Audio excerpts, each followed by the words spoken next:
बहुत बहुत स्वागत आपका ब्रेकिंग न्यूज चैनल में एक बार फिर से। तो आज पूरे दिन की कई महत्वपूर्ण और बड़ी खबरें निकलकर सामने आ रही है। एक एक करके हम आपको तमाम इन बड़ी खबरों के बारे में जानकारियां देंगे, पर उससे पहले आपसे एक निवेदन है। अगर आपको आज का मुख्य समाचार अच्छा लगे तो जल्दी से वीडियो को लाइक कर दें, क्योंकि आपका एक लाइक हमारे लिए बहुत ज्यादा महत्वपूर्ण होता है। और इसे ज्यादा से ज्यादा अपने फेसबुक और व्हाट्सएप पर जरूर शेयर करें। देश में चीनी का उत्पादन पिछले साल के मुकाबले 20% घटा। जी हां, आपको बता दें कि चीनी उद्योग संगठन इंडियन शुगर मिल्स एसोसिएशन द्वारा गुरुवार को जारी आंकड़ों के अनुसार देश में चीनी का उत्पादन इस साल 15 अप्रैल तक 247.80 लाख टन हुआ, जो कि पिछले साल की इसी अवधि के दौरान के उत्पादन 311.75 लाख टन से 63.95 लाख टन कम है। इस प्रकार पिछले साल के मुकाबले चीनी के उत्पादन में 20% से ज्यादा की गिरावट आई। देश के सबसे बड़े चीनी उत्पादक राज्य उत्तर प्रदेश में हालांकि पिछले साल के मुकाबले उत्पादन में इजाफा हुआ है। उत्तर प्रदेश में चीनी का उत्पादन 15 अप्रैल तक 105.55 लाख टन हुआ, जबकि पिछले साल इसी अवधि तक 108.25 लाख टन हुआ था। देश के दूसरे सबसे बड़े चीनी उत्पादक राज्य महाराष्ट्र में चीनी का उत्पादन महज 60.12 लाख टन हुआ है, जबकि पिछले साल 106.71 लाख टन हो चुका था। महाराष्ट्र में पिछले साल से 46.6 लाख टन कम चीनी का उत्पादन हुआ। इसी प्रकार कर्नाटक में भी पिछले साल जहां 43.20 लाख टन चीनी का उत्पादन हुआ था, वहां इस साल अब तक 33.82 लाख टन हुआ है। तमिलनाडु में पिछले साल के 6.85 लाख टन के मुकाबले इस साल चीनी का उत्पादन 4.95 लाख टन हुआ। गुजरात में अब तक चीनी का उत्पादन 8.80 लाख टन हुआ है, जबकि पिछले साल 11.19 लाख टन हुआ था। आंध्र प्रदेश, तेलंगाना, बिहार, उत्तराखंड, पंजाब, हरियाणा, मध्य प्रदेश, छत्तीसगढ़, राजस्थान और ओडिशा को मिलाकर कुल उत्पादन 15 अप्रैल तक 31.86 लाख टन हुआ है। मौलाना साद की बड़ी मुसीबत, अब ईडी ने मनी लॉन्ड्रिंग के तहत केस किया दर्ज। जी हां, आपको बता दें कि निजामुद्दीन स्थित जमात के कार्यक्रम में लोगों को बुलाने वाले मौलाना साद की मुश्किलें बढ़ गई। प्रवर्तन निदेशालय ईडी ने मौलाना साद और अन्य के खिलाफ मनी लॉन्ड्रिंग एक्ट PMLA के तहत मामला दर्ज किया। न्यूज एजेंसी ANI सूत्रों ने यह जानकारी दी। साथ ही मौलाना साद और उनके करीबी सहयोगी को जल्द ही पूछताछ के लिए बुलाया जाएगा। इस मामले की जांच कर रही क्राइम ब्रांच ने मौलाना साद को लेकर बड़ा खुलासा किया है।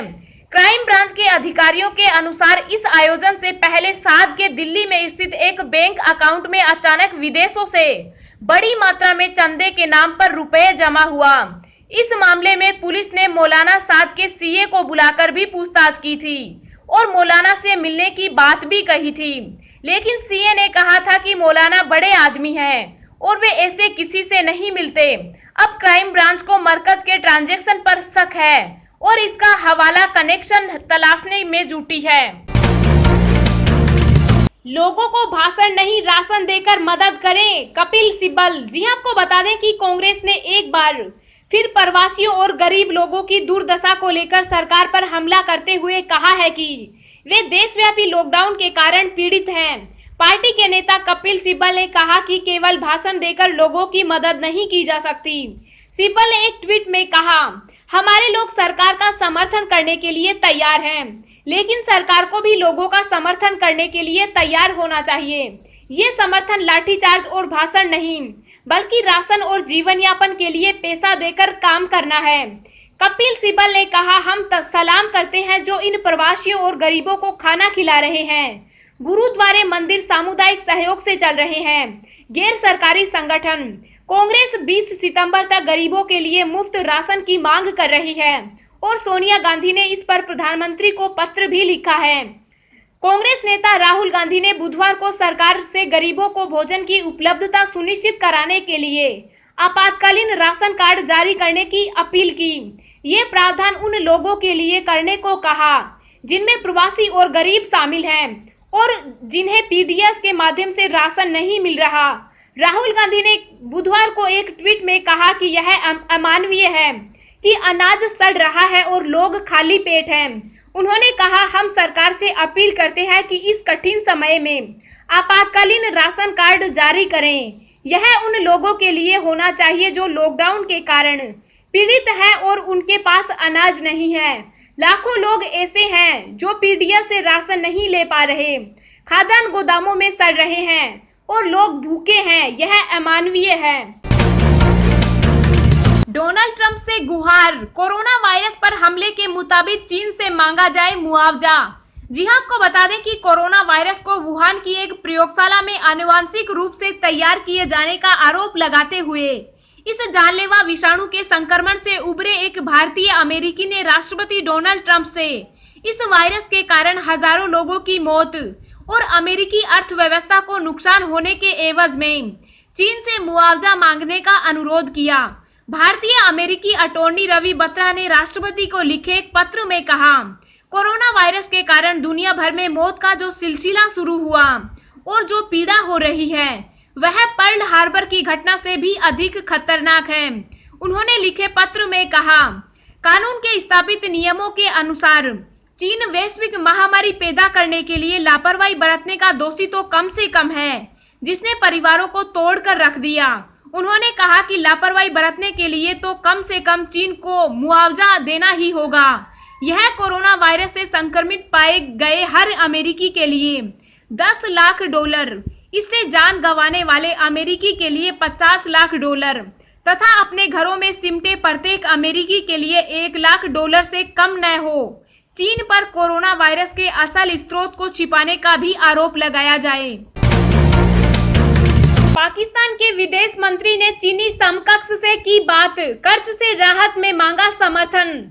जी हां, आपको बता दें कि पाकिस्तान के विदेश मंत्री शाह महमूद कुरैशी ने कोरोना वायरस वैश्विक महामारी से लड़ रहे विकासशील देशों को कर्ज से राहत देने की वैश्विक पहल के लिए चीन का समर्थन मांगने के लिए चीन के अपने समकक्ष वांग यी से फोन पर बातचीत की। विदेश कार्यालय द्वारा जारी बयान में कहा कि कुरैशी ने इस बात को रेखांकित किया कि कोविड-19 का वैश्विक अर्थव्यवस्था पर विनाशकारी प्रभाव पड़ा है और इसके बाद के नतीजे अधिक गंभीर होंगे। उन्होंने कहा कि विकासशील देशों पर इसका प्रभाव बहुत गंभीर पड़ा है। कुरैशी ने कहा कि इन कारकों को ध्यान में रखते हुए प्रधानमंत्री इमरान खान ने वैश्विक समुदाय से अपील की है कि वह विकासशील देशों को ऋण राहत प्रदान करने के लिए काम करने की अपील की थी। विदेश मंत्री ने इस पहल के लिए चीन से G20 मंच समेत अन्य मंचों पर समर्थन मांगा।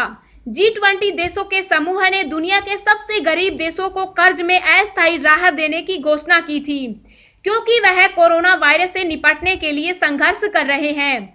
प्रमुख अर्थव्यवस्थाओं के G20 समूह के वित्त मंत्रियों, जिसमें अमेरिका, चीन, भारत और अन्य देश शामिल हैं, उन्होंने कहा कि वे तुरंत गरीब देशों द्वारा कर्ज अदायगी पर अस्थायी रोक लगाते हैं। कुरैशी ने वांग के साथ बातचीत के दौरान कहा कि पाकिस्तान और चीन सदाबहार सामरिक सहकारी भागीदार हैं और उन्होंने एकजुटता, आपसी सहायता और आपसी सहयोग की परंपरा को संरक्षित रखा है। उन्होंने कहा कि कोरोना वायरस पर नियंत्रण लगाने के लिए चीन द्वारा पाकिस्तान को दी दान राशि तथा सहायता के लिए पाकिस्तान तथा उसकी आवाम आभार जताती है। अब हम आपको अगले 24 घंटों के संभावित मौसम पूर्वानुमान के बारे में बता रहे हैं। अगले 24 घंटों के दौरान पश्चिमी हिमालय, जम्मू कश्मीर, लद्दाख, हिमाचल प्रदेश, उत्तराखंड में बारिश की गतिविधियां तेज हो जाएंगी। पंजाब, हरियाणा, पश्चिम उत्तर प्रदेश में भी हल्की से मध्यम बारिश और गरज के साथ बौछारें पड़ सकती है। राजस्थान में धूल भरी आंधी के साथ हल्की बारिश की संभावना है। दिल्ली और एनसीआर में कुछ स्थानों पर गर्जना के साथ हल्की वर्षा हो सकती है। पूर्वोत्तर भारत में कई जगहों पर हल्की से मध्यम बारिश के साथ कुछ स्थानों पर भारी बौछारें गिरने की संभावना है। पूर्वी बिहार, पश्चिम बंगाल, झारखंड और ओडिशा और केरल के कुछ हिस्सों में हल्की वर्षा हो सकती है। कर्नाटक में हल्की बारिश की गतिविधियां होने की संभावना है। विदर्भ, मराठवाड़ा, दक्षिणी मध्य महाराष्ट्र, उत्तरी तटीय आंध्र प्रदेश और छत्तीसगढ़ में भी छिटपुट वर्षा हो सकती है।